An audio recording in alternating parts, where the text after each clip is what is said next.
The land had a way of stripping a man down to his bones. That's what Thomas Everett would tell you if you asked how he'd survived 20 years out here, alone on this harsh stretch of Wyoming territory that most folks considered God-forsaken. But Thomas knew better. The land wasn't cursed, it was honest. It didn't promise what it couldn't deliver. Summer 1887. The drought had stretched into its third month. The creeks had withered to muddy trickles, and the grass had turned the color of old bone. Thomas's cattle lowed mournfully in the distance, their ribs beginning to show beneath dusty hides. Each morning he'd find them clustered around the empty water trough, eyes rheumy and accusing. The well, his salvation when he'd first discovered this plot years ago, still produced, though the water level dropped a little more each day. He measured it each dawn with a marked stick, watching the wet line creep steadily downward. He'd taken to rationing for himself and the livestock both. 2 buckets for the cattle at dawn, 2 at dusk, 1 small basin for washing that he used for 3 days until it grew too murky, 1 cup for drinking with each meal, no more. He'd survived lean times before, but this drought had teeth. He was returning from checking his eastern fence line when he saw it. A dark shape crumpled near the well.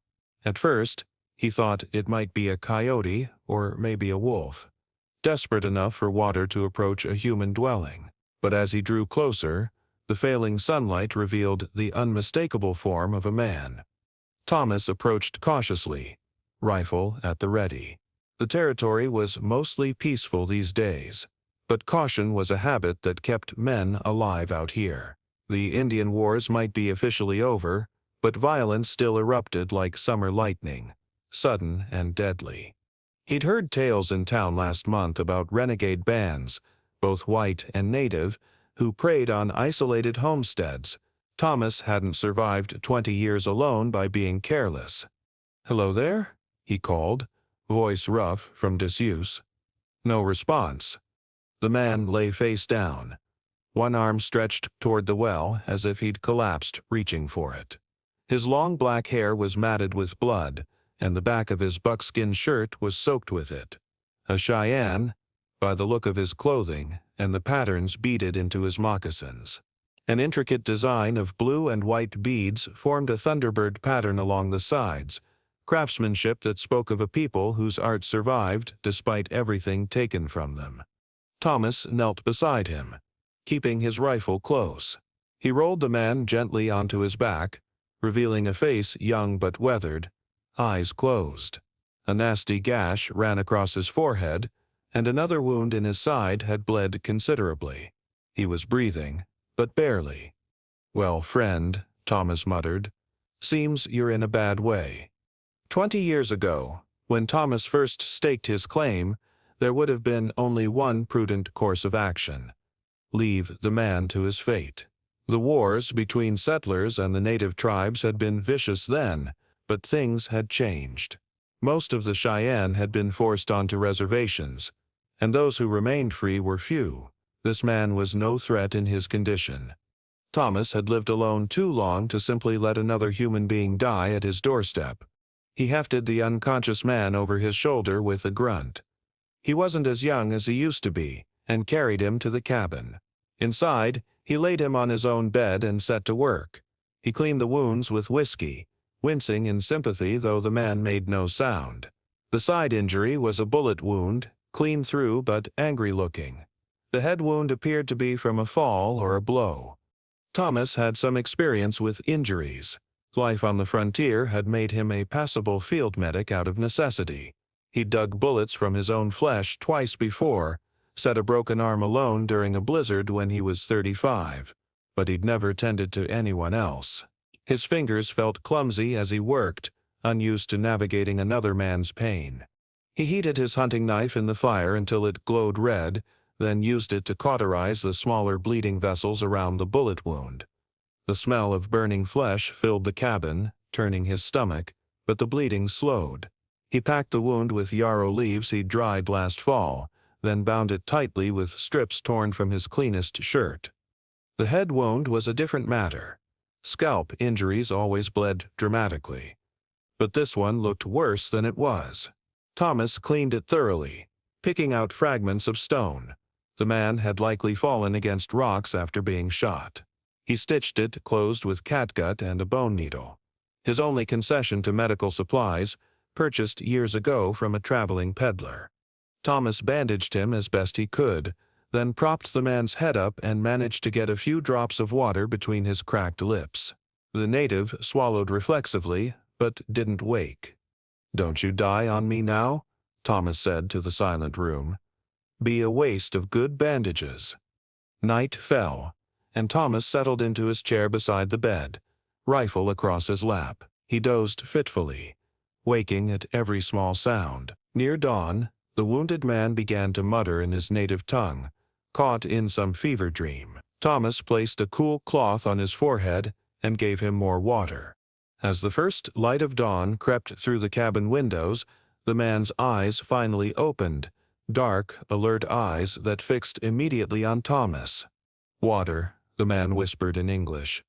Thomas helped him drink from a tin cup. "My name is Thomas Everett. You're at my ranch." The man nodded slightly.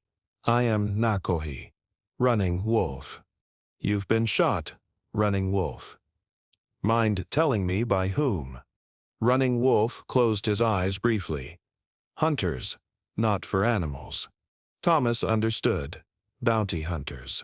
Though officially the Indian Wars were over, there were still men who made their living hunting natives who had escaped the reservations.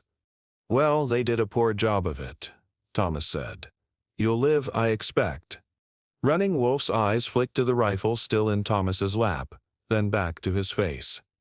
It was a fair question. Thomas considered it for a moment. "Man needs water. I've got water." Simple as that.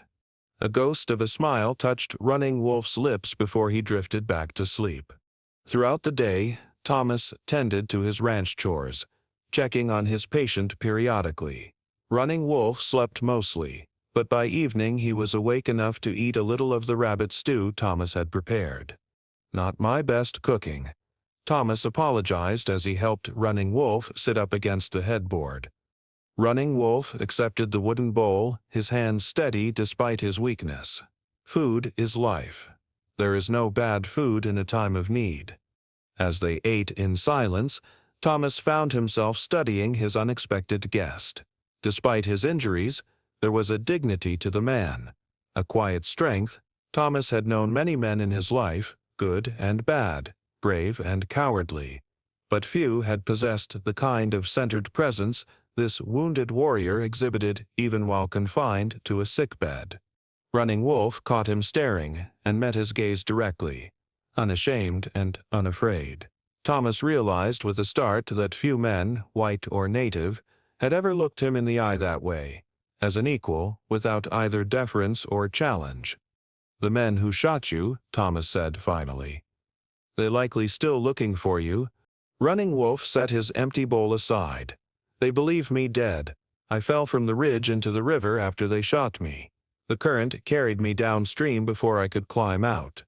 "And you walked all this way wounded?" Thomas couldn't keep the disbelief from his voice. His ranch was miles from the nearest river. Running Wolf's expression remained impassive, but a hint of pride flickered in his eyes. "I did not crawl to your door like a dying dog. I am Tsisista's Cheyenne. We walk until we cannot, then we crawl. When we cannot crawl, only then do we die." "Your people," Thomas ventured. "They'll be looking for you." Running Wolf nodded. "My brother, he will search." "Well, when you're stronger, I can help you find your way back." Running Wolf shook his head slightly. "No need, they will come." There was such certainty in his voice that Thomas didn't argue, though he wondered how anyone would know to look for the injured man here, at a remote ranch miles from anywhere. That night, Thomas again slept in his chair, though he'd moved the rifle to the corner of the room. He was awakened before dawn by Running Wolf's hand on his arm. "They come," Running Wolf said simply. Thomas was instantly alert. "Who comes? The hunters?" "My people." Thomas moved to the window, peering out into the pre-dawn darkness. He saw nothing, but then he felt it, a vibration in the ground, so slight he might have imagined it. Then he heard it, the distant rhythm of hoofbeats. His heart quickened. One injured native was one thing. An entire party was another matter entirely. "How many?" he asked, reaching for his rifle. Running Wolf watched him with those steady eyes. "Many. But you need not fear if your heart is true." "My heart?" Thomas almost laughed. "My heart's got nothing to do with it. It's about survival out here." "Is it?" Running Wolf asked. "You could have left me to die. That would have been survival." Thomas had no answer for that. The hoofbeats grew louder. Thomas stepped out onto his porch, rifle in hand, but pointed at the ground. In the gray light of approaching dawn, he saw them, at least 30 riders cresting the hill to the north, moving at a steady pace toward his ranch. Their silhouettes against the lightening sky made them appear larger than life, almost mythical. Thomas stood his ground, though every instinct screamed at him to retreat inside, to barricade the door. But what good would that do against so many? He'd heard stories of settlements being overrun, of ranchers found with their scalps taken, their bodies left for the scavengers. He'd also heard just as many stories of atrocities committed against native villages. The frontier was written in blood on both sides. His heart hammered in his chest, but he kept his breathing steady.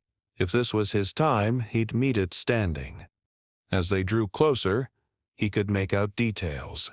Warriors with painted faces, some bearing the red and black markings of a war party, some carrying lances decorated with feathers and scalps, others with repeating rifles that Thomas recognized as newer models than his own weathered Spencer carbine. At their head rode a man whose bearing marked him as their leader, older than the others, with gray streaks in his long hair and a face lined with experience. A magnificent eagle feather headdress flowed down his back, and his chest was covered with ceremonial markings painted in red ochre and black charcoal. They halted about 50 yards from the cabin, a semicircle of mounted warriors. No one spoke. Thomas felt their eyes on him, measuring him. Then the door opened behind him, and Running Wolf emerged, moving slowly but under his own power. He spoke in his native tongue, his voice carrying clearly in the still morning air.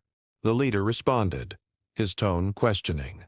Running Wolf gestured toward Thomas and continued speaking. Thomas couldn't understand the words, but he heard his own name mentioned. After what seemed an eternity, the leader dismounted and approached. Up close, Thomas could see the man's weathered face, the eagle feather in his hair, the scars of old battles on his arms. Their eyes met, and Thomas was struck by how similar they were to Running Wolf's, the same steady gaze that seemed to look through to a man's soul. "I am Chief Nakohivos," he said, in accented but clear English. "Tall Bear. You have saved my son." Thomas blinked in surprise. "Your son?" The chief nodded. "Running Wolf carries my blood. He tells me you gave him water when he was fallen, that you cleaned his wounds and shared your home." "I did what anyone would do," Thomas said, though he knew that wasn't entirely true. Chief Tallbear's expression didn't change, but something in his eyes suggested he knew this as well. "Not anyone," he replied. "Few white men would help one of us." Thomas shifted uncomfortably under the chief's scrutiny. "Well, I'm not much for letting a man die on my doorstep, white or Indian." For the first time, something like approval flickered in the chief's eyes. He turned and spoke to his warriors. 2 of them dismounted and approached Running Wolf, supporting him between them. "We will take my son now," the chief said. "He will heal among our people." Thomas nodded, relieved that the encounter seemed to be ending peacefully. But as the warriors helped Running Wolf toward the horses, the chief remained standing before Thomas. "You have little water," the chief observed, glancing toward Thomas's struggling well. "Enough," Thomas replied stiffly, unwilling to admit his precarious situation. The chief studied him a moment longer. then turned and walked back to his horse. After a brief exchange with several warriors, he mounted, and with a final nod to Thomas, led the band away, running wolf, riding double with one of the younger warriors. Thomas watched them go, a curious mixture of relief and emptiness washing over him. The encounter had ended as well as he could have hoped. He was alive, his ranch intact. Yet as he turned to go back inside his now quiet cabin, he couldn't help feeling that something significant had just passed him by. The day resumed its familiar rhythm. Thomas tended his cattle, checked his fences, and tried not to think about how the water level in his well had dropped another inch. By mid-afternoon, clouds had gathered on the horizon, teasing with the possibility of rain that would likely never come. He was repairing a broken corral post when he heard them again. This time, Thomas didn't reach for his rifle. He straightened, shading his eyes against the sun as riders appeared once more on the northern ridge. Fewer this time, perhaps a dozen. They approached at a canter, and Thomas recognized Chief Tall Bear at their head. Behind each warrior rode a woman, and laden travois were pulled behind several horses. They halted before him, and the chief dismounted. "You have given water to my son," he said without preamble. "Now we bring water to you." At his gesture, the warriors and women began to unload the travois. Thomas watched in astonishment as they revealed clay pots, animal skin bags, and wooden vessels, all filled with water. "I don't understand," Thomas said. "My son told me of your kindness. He also told me of your failing well." The chief gestured to the containers. "This will help until the rains come." Thomas was speechless. Water was life out here, especially during a drought. It was more valuable than gold, and these people who had so little themselves were sharing it with him. "I can't accept this," he finally managed. "You already gave more," the chief replied simply. "You gave my son his life." As Thomas struggled to find words, one of the women approached the chief and spoke softly. He nodded and turned back to Thomas. "My daughter, Singing Brook, has knowledge of wells. She wishes to see yours." Thomas led them to his well. The woman, young but with knowing eyes, studied it carefully, then spoke at length to the chief. "She says there is water deeper," the chief translated. "But the path is blocked. With your permission, our people will help clear it." Over the next hours, Thomas watched in amazement as the Cheyenne transformed his ranch. Several warriors descended into the well, bringing up buckets of silt and debris. Others began digging a series of shallow channels leading from the well to his pastures. The women set up a camp nearby, preparing food over small fires. As dusk approached, Singing Brook emerged from the well, soaked but smiling. She spoke excitedly to her father. "She has found the true water source," the chief told Thomas. "By morning, your well will flow strong again." "What does she mean?" "The true source," Thomas asked. The chief motioned for him to follow. They walked to the well, where several warriors were still working. One handed Thomas a torch, and the chief gestured for him to look down into the darkness. Thomas leaned over carefully. By torchlight, he could see that the warriors had cleared away a thick layer of silt and stone from the bottom of the well, revealing a dark crevice in the rock wall, a natural spring that bubbled with clear water. "Your well was dug over an underground river," the chief explained. "The path became blocked with the seasons, but the water always flowed beneath. My daughter has the gift of finding water where others see only stone." Thomas was stunned. In 20 years, he'd never thought to look deeper, to search beyond what was immediately visible. He'd simply accepted the well's declining output as inevitable, as the land's decision to withhold its bounty. "How did she know?" he asked. "The earth speaks to those who listen," the chief replied. "My daughter was born during a great flood. The water spirits marked her." Thomas would have dismissed such talk once. But standing there, watching the spring bubble up from stone that had seemed solid and unyielding, he found himself reconsidering much of what he thought he knew about this land and its people. That night, Thomas sat with the Cheyenne around their fires. They shared food, his rabbits and their dried buffalo meat. The night air carried the scent of sage and tobacco as a ceremonial pipe was passed among the elders. Thomas was surprised when it was offered to him, and even more surprised when the chief himself leaned forward to light it for him. 4 puffs only, the chief instructed. 1 for each direction. Do not inhale deeply. Thomas followed the instructions, feeling awkward but determined not to offend. The smoke was pungent but not unpleasant, a mixture of tobacco and herbs he couldn't identify. As he exhaled the 4th puff, a murmur of approval went through the circle. One of the elders, a man whose face was so deeply lined it resembled dried riverbed, began to speak. His voice was melodic, rising and falling like water over stones. The chief, translated as the elder, told stories. Tales of the land before white men came, of great buffalo herds that darkened the plains like storm clouds, of ancient spirits that still walked the hidden places. He says the buffalo spirits remember when the grass grew taller than a man on horseback, the chief translated. When the rivers ran so thick with fish that a child could walk across their backs to the other shore. The elder's hands moved as he spoke, becoming birds, buffalo, mountains, and stars. Though Thomas couldn't understand the words, he found himself entranced by the performance, transported by the elder's expressive face and gestures. He says the land remembers everything, the chief continued. Every footstep, every drop of blood, every promise kept or broken. The land forgets nothing. In turn, they asked Thomas about his life. He found himself telling them about his journey west as a young man, about the wife he'd lost to fever before they could have children, about his years alone on this unforgiving land. "Why do you stay?" the chief asked. "A man alone is like a tree in the open plain. The wind finds him always." Thomas had asked himself the same question many times. Nowhere else to go, I suppose. And this land, harsh as it is, it's honest. It doesn't lie to you. The chief nodded, as if this made perfect sense.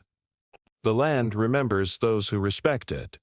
As they talked, Thomas was struck by a realization that shamed him. In 20 years on this frontier, he had never once spoken with the native people whose land he occupied. He had seen them from afar, had heard stories, mostly terrible ones, but had never broken bread with them, never learned their ways. "There's something I don't understand," Thomas said. "Why go to all this trouble for me? For one white rancher?" The chief was silent for a long moment, gazing into the fire. "Many winters ago," he finally said, "before my son Running Wolf was born, I was hunting with 2 companions. We were attacked by a party of white soldiers. My friends were killed. I was wounded badly. Like my son was yesterday." Thomas listened, transfixed. "A white settler found me. He too had water.